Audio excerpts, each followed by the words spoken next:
Hello guys, we are back with our next lecture. In this lecture, let us go through the next topic, that is a grammar, guys.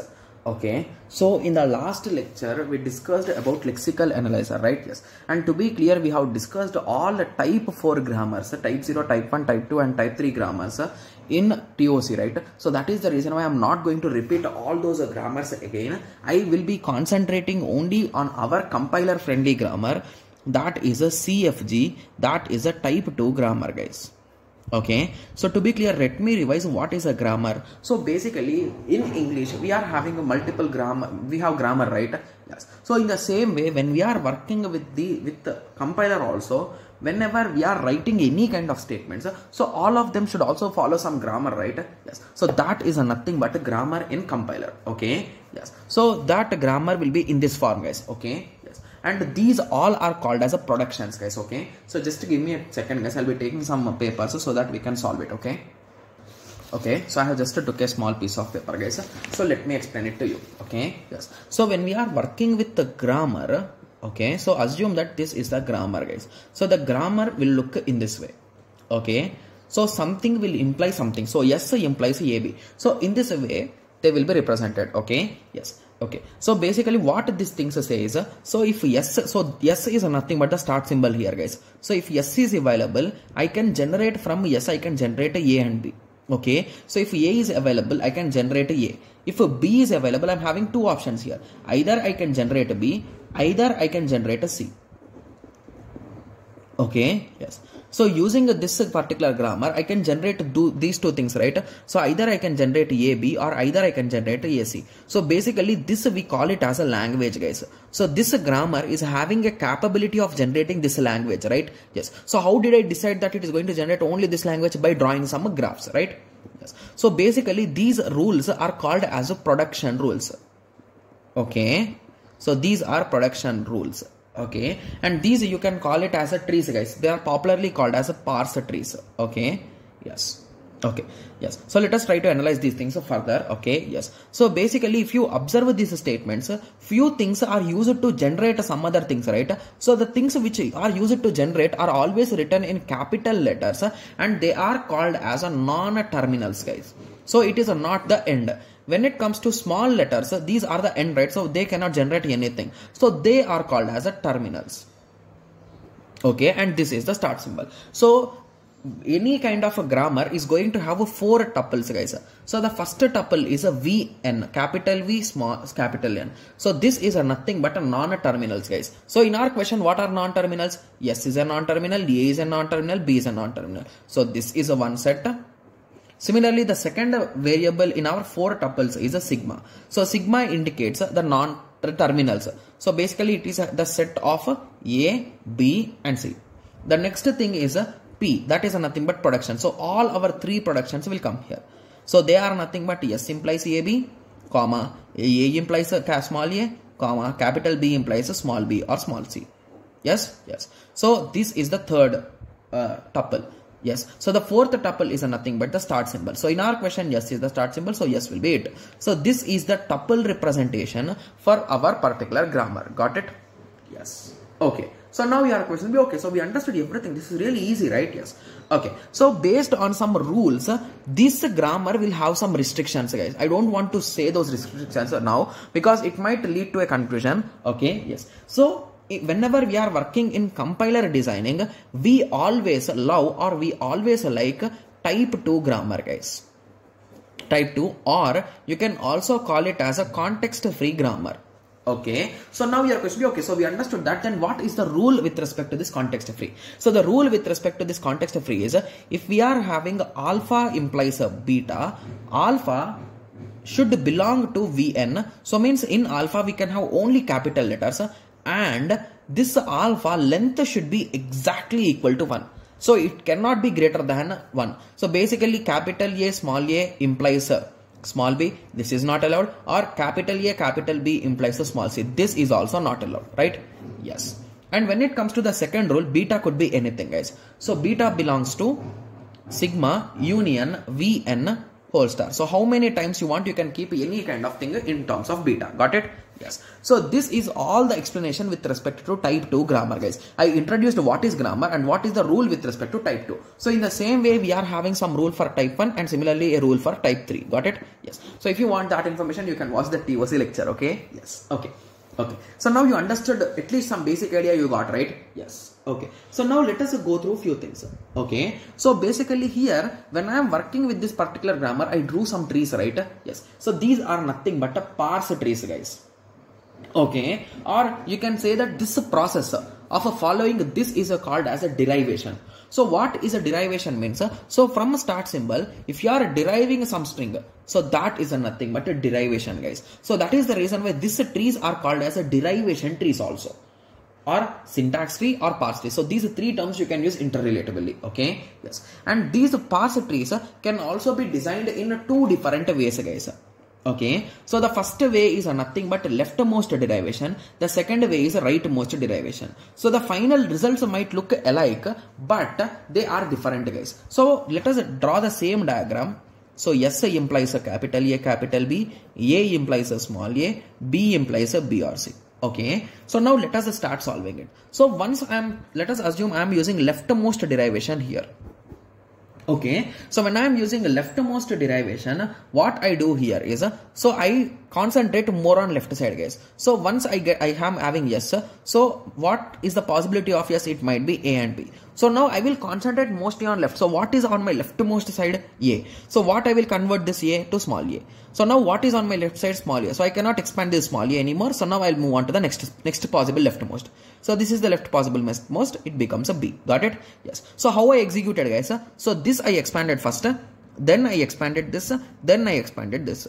Okay. So if I do the same thing with respect to rightmost derivation, observe, guys. So yes implies A and B, right? Yes. So now I will concentrate more on right side. So first I will expand this capital B to small b. Then I will go here. So what exactly happened here? So this is 1, this is 2, this is 3. So now this is a leftmost derivation, this is rightmost derivation. So now you understood, right? So if you keep expanding the right side, it is a rightmost derivation. Sorry, leftmost derivation. If you keep expanding the right hand side continuously until it becomes a terminal, so that is a nothing but rightmost derivation. Got it? Yes. So now everyone is like, okay, so we understood. This is really easy, right? Yes. So these topics are really easy, guys, but you should understand. That's it, right? Yes. So now few students are like, okay, so we understood this, but in some books, they will not draw these diagrams. They will try to solve it in some other way. So how you can do it?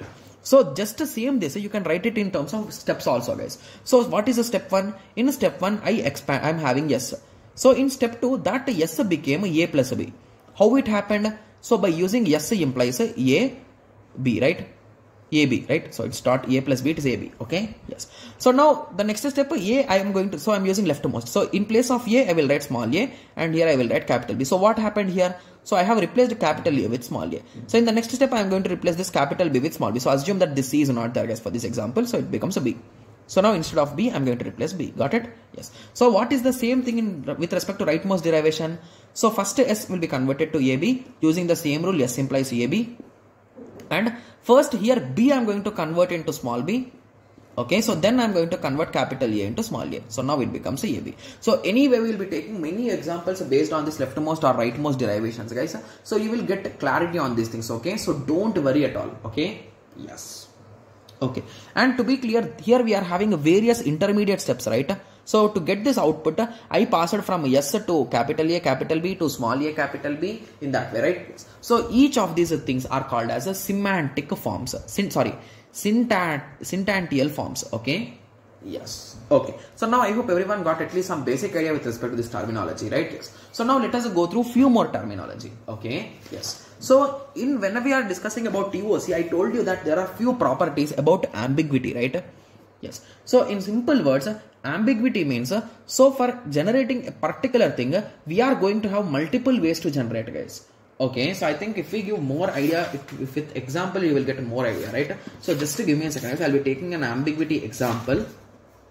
Okay, so let us start. Okay, so let us take a simple one. Okay, so here the given question is yes implies yes A or yes or epsilon. Okay, so assume that this is the given question. Okay, so now you and your friend, goal is to generate a single A from this. Okay, so if your goal is to generate a single A, how you can generate? So you started solving it. You converted this capital S into capital S, small a, and you converted this small s into epsilon. So epsilon means nothing, guys. So indirectly epsilon dot a is nothing but a only. Okay. Yes. So you generated this. So what your friend did? Okay, you used this. Now I will not use that. So your friend used capital S. He used a small a capital S, and he generated the same thing, right? Yes. So indirectly, to generate a single item, there are two different processes, right? Or there are two different parse trees, right? Yes. So that is a nothing but ambiguity. So we can conclude that this particular grammar is ambiguous, guys. Okay. Guys, I'll be taking a dedicated lecture on this ambiguity again. So don't worry. Okay. Yes. So now you understood, right? The basic understanding with respect to ambiguity. Yes. So for any kind of a grammar, if you are able to construct at least one string which is having two parse trees, or to be clear, two leftmost derivations or two rightmost derivations, or any one of them is satisfied, so that grammar is ambiguous grammar, guys. Got it? Yes. Okay, so if you want to the definition, I can read it from here. So if a grammar has two or more same derivations, then the grammar is ambiguous. So more than one type of trees. Got it? Yes. Okay. So now everyone understood, right, what I am trying to say? Yes. So now let us go through the next term, that is a recursive production, guys. So I think everyone knows the concept of recursion, right? Yes. So recursive production is, so that production will create itself. So S implies A S B. So what is happening here? So S will give A S B. Again S will give A S B. So in that way it will continue for infinite, right? So it is calling itself. So that is a recursion. Similarly, S implies A S or S implies S A. So these two are also recursion, right? So there could be some epsilon or something to terminate, right, at some moment of time, right? Yes. Okay, so now I hope everyone got a clear idea, right? So these are what, guys, recursive productions. So if this one production is in a grammar, so assume that the given grammar is S implies A S or A. So this particular production is available in one grammar, right? Yes. So as it is available in some grammar, this grammar now is called as a recursive grammar. Got it? Yes.